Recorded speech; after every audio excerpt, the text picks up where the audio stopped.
Good morning and welcome back to Lovin Dubai show and happy Friday! Yay! And as always, we're bringing you the top and most trending news in the UAE. And our top story for you today is tributes poured in for a beloved 18-year-old student who passed away due to tragic cardiac accident. Arrest. An Emirati businessman, Mohammed AlAbbar, praises the Red Sea for being a part of his success in the Arab region. And Dubai-based Huda Kattan sponsors Miss Universe Palestine. Sharjah rolls out new lane rules for bikes, buses and trucks. And later on the show, we're going to be joined by Kayla Itsines. She's going to be spilling all of her fitness secrets. And she's coming here. She's going to be here for Dubai Active. Very exciting event. It's this weekend. But before we start, we're both wearing white. Have you heard of white theory, color theory? Color theory, yes, but I don't know why white is You know what? You know what? It's Friday and we're both wearing white. It signifies something, okay? White, you know this color theory that if you like the color, for example, pink, if you like the color green, it signifies something. It has a meaning behind it. I always attributed it. So there was this thing where, green means envy, jealousy and all of those. Yeah, but sometimes it can be positive attributes. That's not just making negative attributes. So white means fresh start. And since it's the end of the week, and it's new fresh start for the weekend, and I think this is why we decided to wear white. I don't know. Maybe it's just the subconscious behind us. But speaking of fresh starts and simplicity, do you think Taylor Swift's new album, The Life of a Showgirl, was a simple album? It's getting a lot of reactions. Lots of reactions. Way too many reactions, and. Like everyone loves her, but also there's like a very tricky relation between her. Like it's always a love-hate thing and she's always subject to that kind of, making fun, ridiculed around her. I feel so bad for Taylor Swift because I feel like this woman just can't catch a break. She has a huge fan base, but at the same time she has, a lot of haters and people love to hate on her new albums. Every time she releases a new album, there is criticism, there is hate, there is comments. But this one, this Life of a Showgirl specifically, a lot of people were so disappointed in the album. But at the same time, a lot of people loved it. And not just loved it, it became a TikTok trend. So the song Ophelia, it became a TikTok dance on TikTok. And a lot of people are really impersonating it. But at the same time, there was this specific line that said, in one of her songs in her album that says, "Did your girl bust too close to the sun?" And a lot of people online are mimicking it, making fun of it, calling it super bland, super simple, super, I don't know, like not creative enough. They're making fun of it, calling it random middle-aged women, putting those filters, okay, look at the, just take a look at the, can we show them the background so people can see what references we're talking about? We were just pointing at the screen. Yeah, we're just pointing at the screen. So this is what they're doing. They're creating content, they're creating videos, okay, basically putting all different videos of bland people together to show how bland the Life of a Showgirl album is. That's very mean though. Yeah. But I think she's always been subjected to that kind of I think we just need to leave this woman alone. Like I know a lot of people enjoy it. The fans, the true heart fans are enjoying this album. And she responded, by the way, she made a response and she said, let me read it out to you. She said she welcomes the chaos as any publicity, positive or negative, helps the album in the first week. Yeah, it's a win-win. Like, it's a win-win for her, you know, like any publicity is good publicity, whether it's negative or not. It just brings your album to, I don't know, it just brings more people to maybe listen to your album. Using it TikTok. That's what I was thinking actually. Like it worked out. Like people are watching now. It's like it's trending. It's millions of streaming websites. It's working out for her. Some people agree with what she said, and some people are also taking this out of context and attacking her for it. But you know what, Taylor Swift, I just have to I hope she listens to this one day. Okay, we love and respect you. Keep doing what you're doing. Okay, regardless of what people are saying, I hope one day you can catch a break. But I love the aesthetics of the life of a showgirl.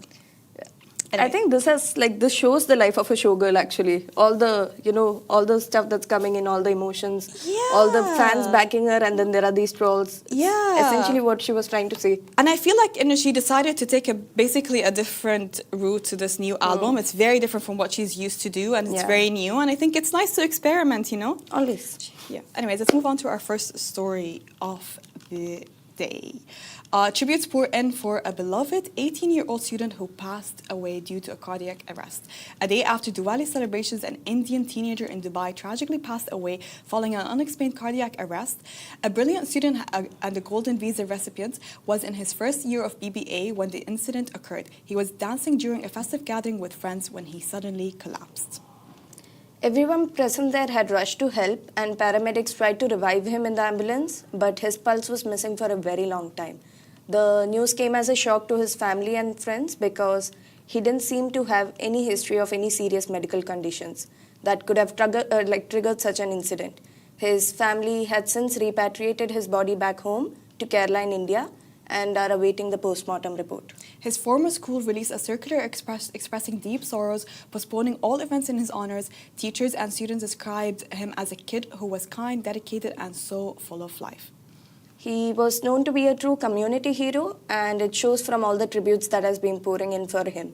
So, from leading anti-bullying campaigns to being a pillar of support for his teachers, Vaishnav, his impact continues to live on lovingly, and we hope his kind soul rests in peace. May his soul rest in peace and give some, strength to his family. It's so hard to hear such stories and tragic stories in times of celebrations. All of his family were celebrating. It was Diwali. They were happy. They were all gathered, and he's very young.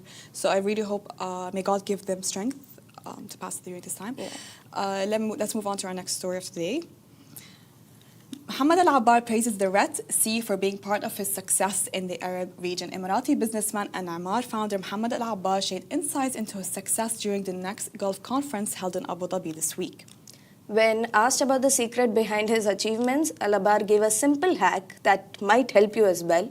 If you do it well, you'll succeed. He explained that whether it's making coffee, building cars, or running an entire business empire, doing things well is all it takes to find success. He recalled his first major sale, which sold out in just 3 days, and praised his team, describing them as a great bunch of staff who are genuine about what they really do. It truly does matter who you work with when you're building up your dreams.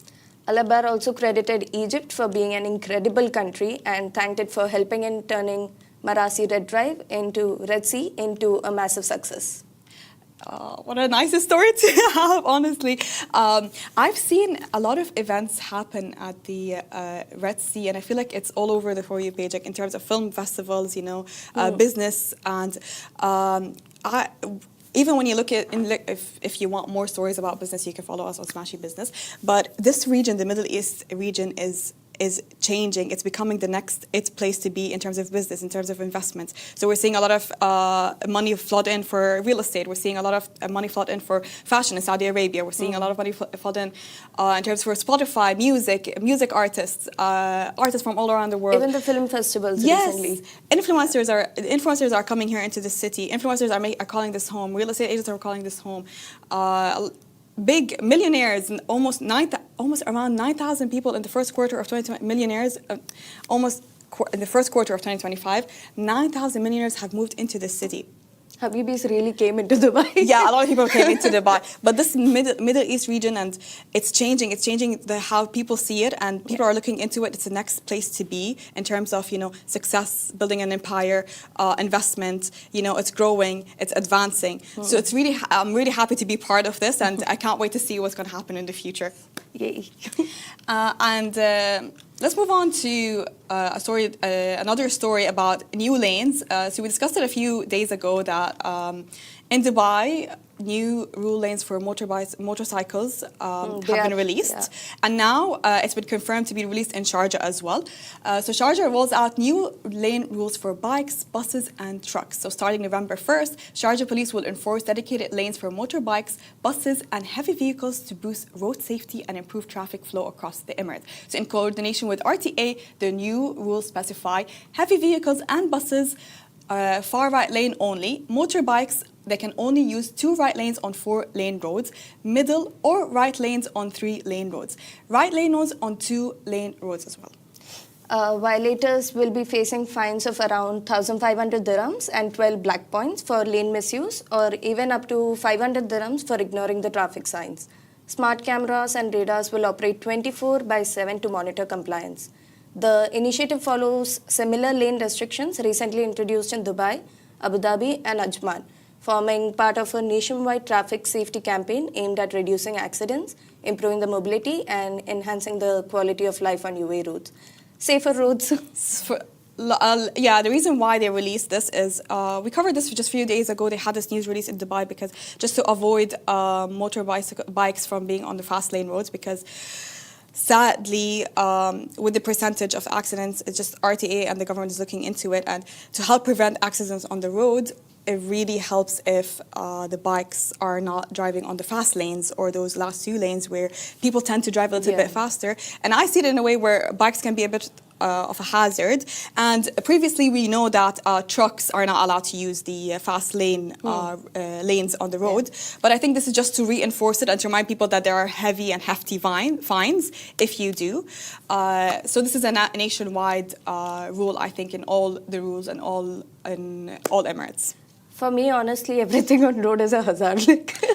Everything on the road is a hazard? Why? I'm just learning to drive and, I just see anything moving on the road. I'm like, oh no, stop. No. You know what? It's so normal.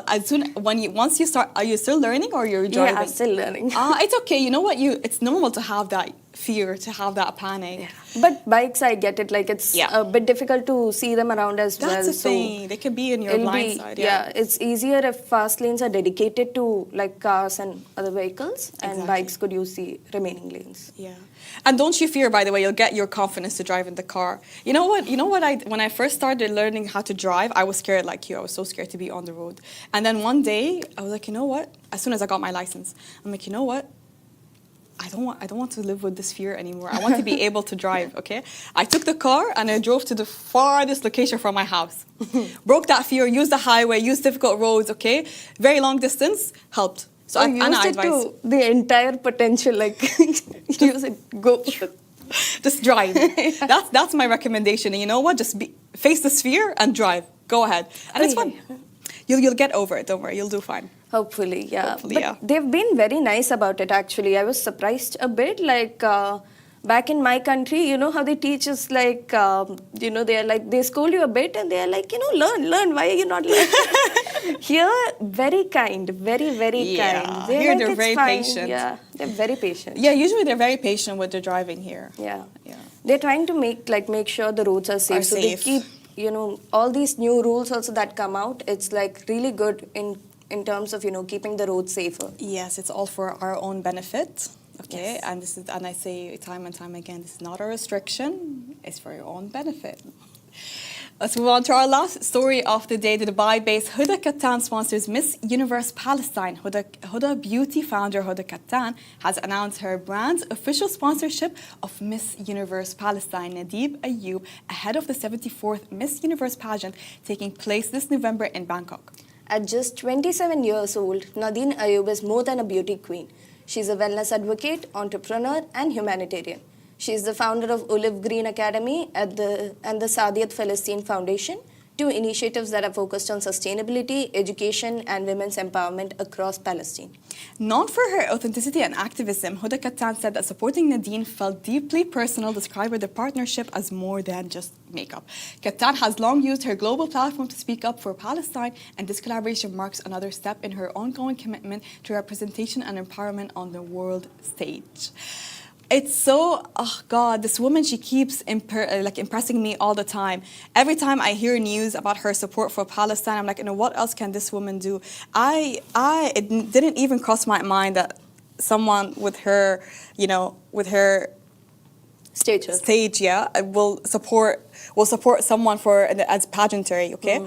And I think, and I see her, she's been a massive support for Palestine time and again, and this is just little things that she wants to show the world her support. And speaking of beauty pageants and stuff like that, what do you think of beauty pageants? Do you think, because I know a lot of people criticize this competition because they see it super shallow, they think it's super stupid, that's not what I think, but this is what people think. They criticize the show. They say it's shallow, it's misogynistic, okay, it's backwarded. But from what I see it, okay, those big pageants like Miss Universe USA and Miss Universe Look that we have it by year, their picks are not just solely based on beauty and who's the best looking. There are a lot of things that go behind the scenes that they have to do. So in terms of charity, in terms of initiatives that they work on, their education, if they're well-spoken, if they can stand on stage and speak to, public speaking should be a skill for them. It's not just about beauty and who's dressed best and who's the most charming and who has the best humor. So this is what I like to say is I just want to make an announcement that beauty pageants are not a shallow, competition where it's a beauty contest. I think it's more than that. I think it's mostly because earlier times, I think the pageantry was very focused on looks and sometimes a bit of skills and all of those. But I think we've come a long way ahead from there. Many women, they are using it as a really good stage to, voice their, opinions, talk about global affairs. It's not just one that's, set aside for, who looks the best kind of Exactly. thing. So it's come a long way, definitely come a long way. And I think it's a huge statement and a huge history made for Miss Universe Palestine to join, and especially in times like this with the genocide happening and being sponsored by Huda Kattan. But it's so nice to see representation on a global competition like that. And I think we've seen huge support from people in the West either way. But to see a representation and she has a lot of activism. She uses her platform to act for activism. So it's not just her just joining this competition. No, she has things behind her. She has an initiative and she has her own stance that she stands for, that she's taking into this competition. And she's getting support from... And she's getting support from the very best. And I think this is what caught Huda Kattan's eye is okay, this woman is entering with her own stance and her own activism for Palestine. I think she needs a little bit of support, and her being very supportive of Palestine, that's just an extra step that Huda Kattan took. But, we don't want to make it sound so shallow, but, Miss Universe Palestine, she looks so pretty, and she looks like Lana Del Rey, by the way. That's the first thing. Does. That's the first thing I noticed. She looks so much like Lana Del Rey. Yeah, she's got those... Yeah, she's got the face card like Lana Del Rey. She does, right? Yes. Yeah, and here she's wearing the Palestinian thobe, which is great, just proving what I just said, she's entering with her culture. Yeah, just to reimburse the culture, basically. It's 8:50, which means it's time to welcome our next guest, Kayla Itsines. She's here for Dubai Active. If you want to catch her, you need to attend this Dubai Active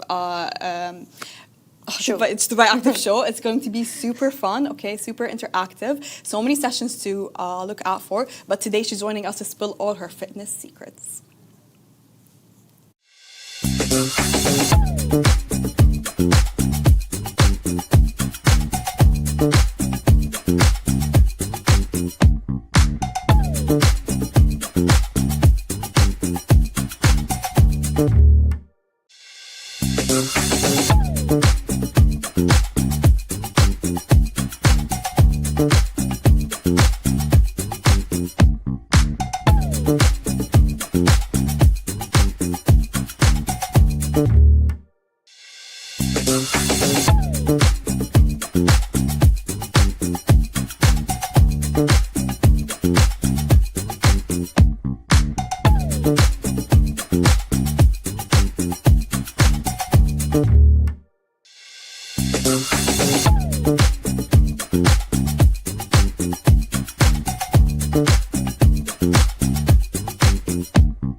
Welcome back to Lovin Dubai show. Today's guest is Kayla Itsines. She's the queen of fitness and the powerhouse behind Sweat. She turned home workouts into a global fitness sensation, helping millions of women feel strong and confident. She's in Dubai for Dubai Active 2025, and we all can't wait to talk all things workouts, mindset, and motivation. Welcome back to the show. Thank you for having me. Welcome back to Lovin Dubai show, by the way. It's not your first time being here, but can you tell us about your excitement? What should people expect for Dubai Active this week? Okay, so Dubai Active is different this year for the first time. Yes. So I've done 4 Dubai Actives, and each one has been this high intensity, like sweaty boot camp. And this time I'm doing a strength session. Oh, so okay. it's going to be for anyone who wants to learn about strength training. We do have body weight, we do have bands, but it's more that low impact. So I think that women are going to absolutely love it. So is it beginner friendly? Absolutely. So I'll be providing alternatives to each one of the exercises as well. But the exercises aren't hard exercises. They're just the way that they're paired and how fast you want to do them that makes them hard. So is it for specific people or for everyone to join? For everyone to join. I would love everyone to come and join.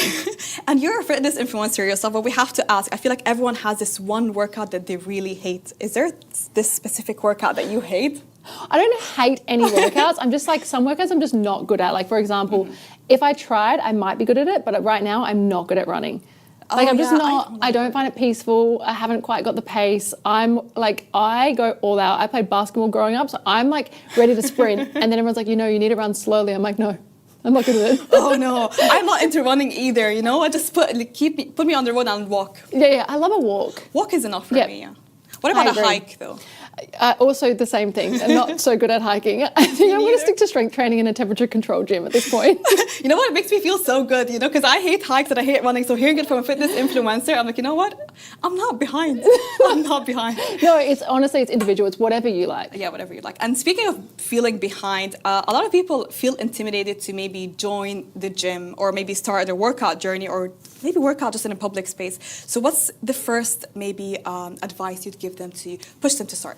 I think the first thing that I speak about women because obviously I work with them, and I think the first thing that they feel is, or that they want to feel, is comfortable. So I think following a plan, being able to look at something and see what your next exercise is, see how many reps, it takes that thought process out, so you just have to show up. I think another thing is being comfortable in a gym situation where there's a lot of people. You find your own space, you have minimal equipment, which is, I've got a strength program that has that minimal equipment, and then you just go through it and you slowly learn. I think the worst part about a fitness journey is trying to do it really quickly, trying to fast track that, because you don't get to learn about yourself and your body. So taking it slow and not being afraid to be a beginner.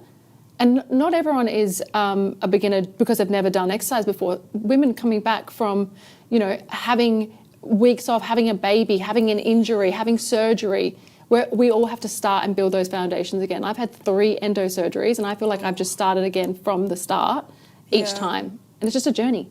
And do you ever feel like you might, once you have this thing where you've built so much stamina and you become super strong, and then circumstances happen and things change and you might not go to the gym as often. So do you feel like you might give up in such scenarios, or do you just keep pushing forward, or what kind of motivation do you give yourself to keep moving? I think it comes in waves. Yeah. Like even me, I'm a fitness trainer and I've been active my whole life, and when I've had a baby, when I've had endo surgery, when I've had an injury, it comes in wave. Sometimes I'm like, I only went to the gym once this week. I didn't go to the gym at all. And then I suddenly get this surge of motivation and I start my fitness journey again. It comes in waves, and I just want people to see me and know that I do that as well and feel comfortable enough to say, you know what, it's okay to have a break and it's okay to take time off the gym. And what about workouts at home? I think they're amazing. Yeah. They are so amazing. I don't know why people think you can't get a good workout in at home. You absolutely can. And working out at home, it takes that drive time out, like going to the gym, driving all the way back, and then you forget something. You don't have your headphones. Everything is at home. So doing a home workout is fantastic. Would you be able to reach your dream body just from a home workout? Absolutely. Or you need certain equipments? No, absolutely. You can have minimal equipment at home. You can do a body weight workout. There's so many different workouts you can do: yoga, Pilates, strength training. Yeah. So many. Is there any type of minimal equipment that you need to have at home to be able to have a proper set of workouts and sessions? Well, it depends what type of workout you're doing, but I think if you're trying to do a strength workout, having something like a step or a chair, everything can be substituted out for something. Having weights at home, but again, we have people that fill up milk containers with sand. I've seen you that can online. do all of these things. You can make pieces of equipment at home, but I think at bare minimum, just some weights to give some resistance, some bands, and the space of your own body. And you've been on social media for the past, for so many years, basically. Yeah, 10 years. And we've seen crazy 10 years, and we've seen trends come and go, fitness influencers come and go. But did you see anything change about the fitness world specifically? Oh my God, so much has changed, even especially for women. Like I say I speak for women because I work with them. But back in the day, and I honestly think I said this last time, but I felt like there was nothing for women specifically. It was for men, and then it was altered, and you can do this program that this guy created, but this is suddenly for women. I didn't understand it, and I was one of those people that stood out and said, "All right, cutting out half the market. Let's just work with women here. Yeah. Let's create a beautiful program that women feel confident, they feel strong, and they feel like they can trust, and they feel comfortable." And I think that has just grown and grown and grown, and females in this space have just grown and grown and grown, and they're educating women on what strength and what fitness really is, and I think that is amazing. The more fitness influencers there are, the better. Yeah, I feel like you're right, so right. Just thinking about it, we're seeing a surge of female fitness influencers more on social media. And speaking of social media and trends, you go and scroll on TikToks, for example, you search a specific type of workout, and then you get those, workout trends, Bulgarian squats, reformer Pilates, and then the 30 by 30 challenge, and then 3 by 3. Are those? There's a lot. Yeah, there's so much. Are those actually effective adding it to your routine, or are they just trends that come and go because they change with years? I mean, yeah, definitely, but things like you just named, like Pilates or like Bulgarian split squats, there's like the 30-30 challenge. Like, these are all things that if you add them in, you're guaranteed success. Like there shouldn't be something that you're like, oh, this isn't going to work or this isn't going to work. Like I said, if you want a certain goal, I think following a plan is really important. But then seeing things like a Bulgarian split squat trend, do it. It'll be fun. Like, it's awesome. That is a sucky exercise that nobody likes. But the results are great. So yeah, it's amazing. Oh my God, no, those squats. I just take them out of my routine because they're so difficult to do. I swipe and I'm like, no, I have to do it. I wrote this program. Oh no! Do you add it to your workout routine? Of course I do. Yeah. You do? Yeah, of course. I take it out. No. And RDLs, I take them out. They're my favourite exercise. Really? Yeah. They're so hard to do. What I said. It's everyone's different. Everyone likes their and you know what? It suits you. Whatever suits you, and whatever makes you more comfortable. And I think that's where the barrier is, where people try and do other people's programs and they don't love it. And I think there's so many things to do, especially in Dubai. There's so many gyms with so many different classes and so many things you can try. And I'm not trying to sell the sweat app, but my app has so many different programs. You try it and you find what works for you.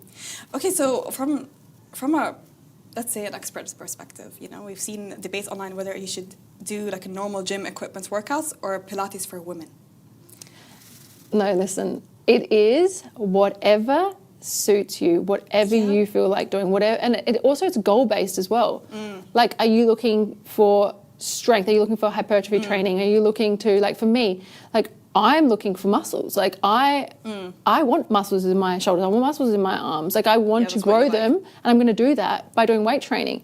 But then I'll have my best friend who's like, oh, like, that's not my goal. That's not what I want. Yeah. Like, I want to do Pilates because it makes me feel strong. I really love the core work that is associated with it. Great, do that. No specific. Don't overcomplicate it. Yeah. I think that everyone wants someone to overcomplicate it because that's what sells. You must do this or you must do this. No, you do what suits you. Did you see this challenge online where Pilates girl and the gym girl, like, they do squats to see who lasts longer? I just saw it yesterday. You saw it? Yeah, I saw it yesterday. But the one that I saw, they kind of evened themselves out. But yeah, and I feel like they carry each other, they hold each other, so I don't know, how does that work? I think I would struggle in 1.5 seconds doing that squat challenge. And I do squats. It's the squat hold that kills me. The Pilates girl's going to kill me over that squat hold. Absolutely, they're going to kill me over that. I went to a Pilates class, I've never sweated so much in my life. Oh God. You got to get used to it. Pilates is hard. Pilates is hard. Pilates is so hard. So hard. I hate people who underestimate and call it easy. It's so hard. It's a slow burn. No, it's not easy. It's not easy. No, I've never sweated so much in my life. But it's good for core strength. Yeah, and I was looking around and everyone was doing it so easily, and I had this ball and I was trying to put my hands behind my back. Oh God, I was dying. But the reformer machines, when you have to put... Also very hard. God. Also very hard. Let's just stick to our weight. But being very visible online and having such exposure, do you feel like maybe fitness influencers may be exposed to more criticism because of maybe the type of body they try to promote, or is that just or you don't feel like you get any criticism? No, I definitely feel like no matter what industry you're in, you will face some sort of criticism. even if you're the most liked person in the world, you will face that sort of criticism. I don't know if the fitness industry is the most highly criticized industry. I would say more the beauty industry would be most highly criticized. That from my perspective. And I think it's how you deal with it as well. If you are passionate about what you do and you believe truly about what you do, then you ignore those comments. It's almost like for example, my family love and support me. If they were to turn around and say, oh, I don't, this is dramatic and they would never do this, but I don't love and support you, I would care about their opinions, not the opinions of others. So I think if you're passionate about what you do, you won't worry about the criticism. I feel like everyone has their own niche, so their followers, they're following it for a specific reason. Absolutely. Previously, you mentioned in one of any news outlets that you regret calling one of your guides a bikini body guide.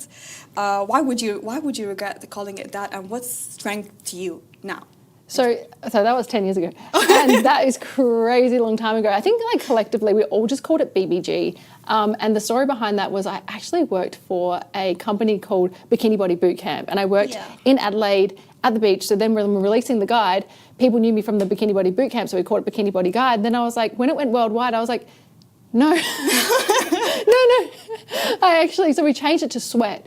And I think that really encompasses what we're doing here. Yeah. And I think that to be a person who represents women in the industry, you want something that really represents what you do, and I think Sweat really does a good job of that. Yeah, and what is strength to you now in 2025?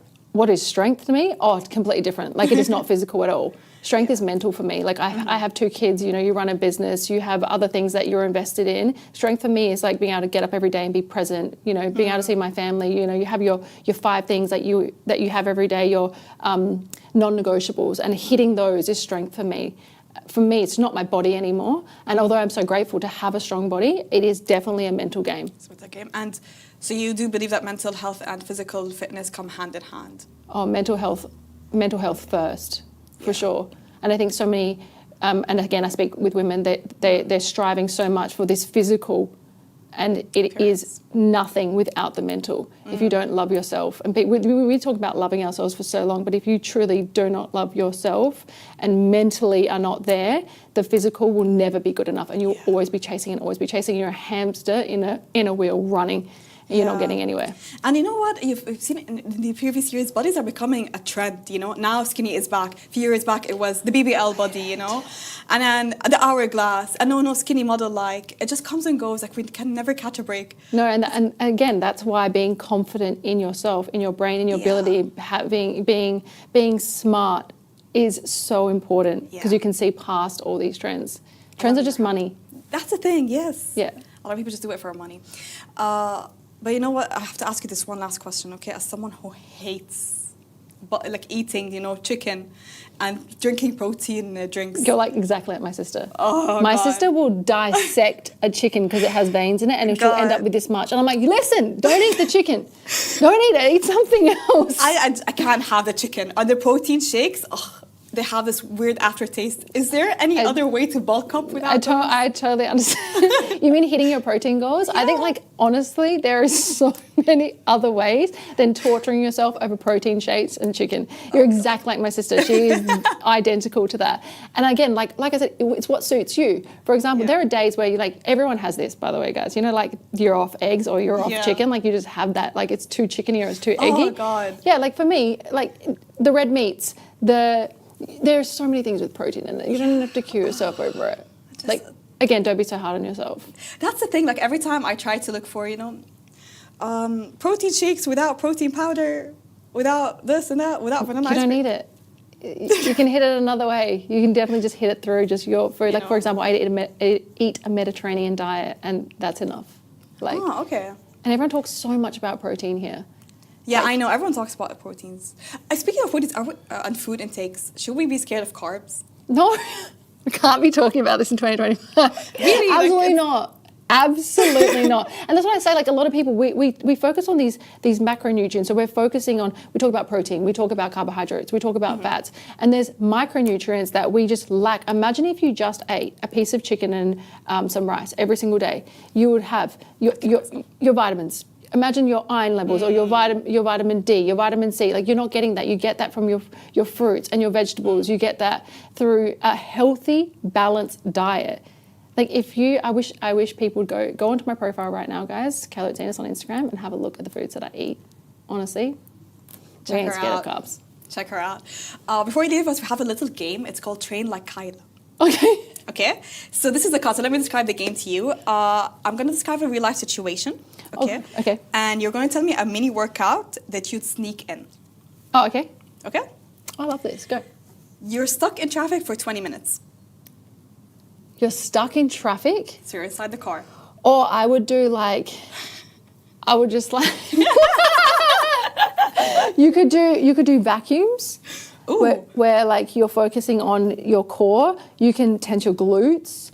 You can do arm circles, which absolutely burn. Like, yeah, like, no, maybe we hit the window. No, I think like here, like doing arm circles. You could do stretching. You could do a neck stretch routine where you pull down on your fascia and you stretch your neck side to side. You could massage out all the tension in the side of your neck and have to do a workout. But I would definitely be doing some sort of like face massage. So warm up. Don't before mess up the makeup though. Okay, next.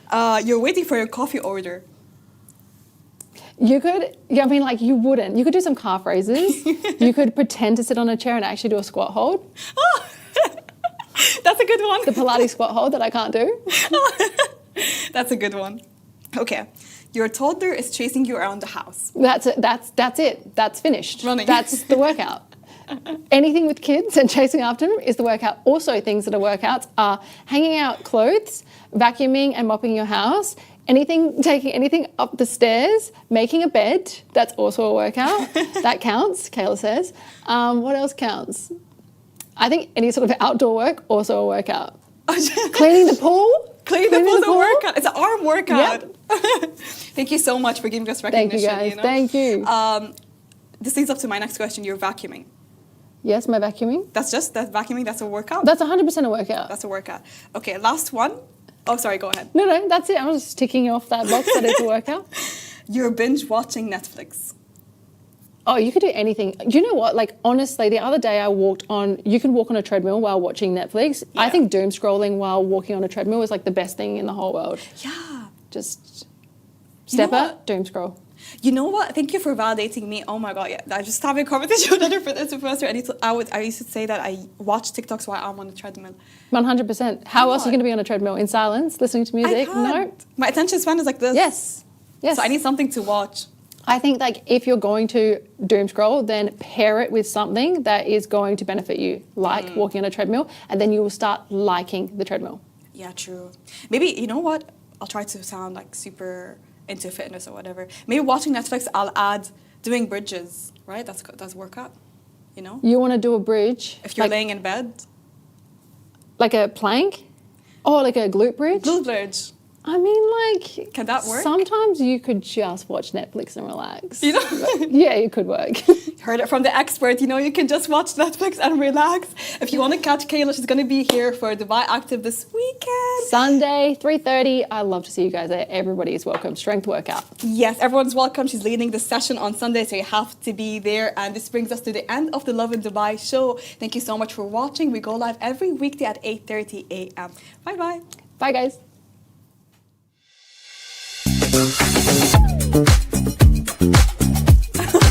My OCD. That's your okay.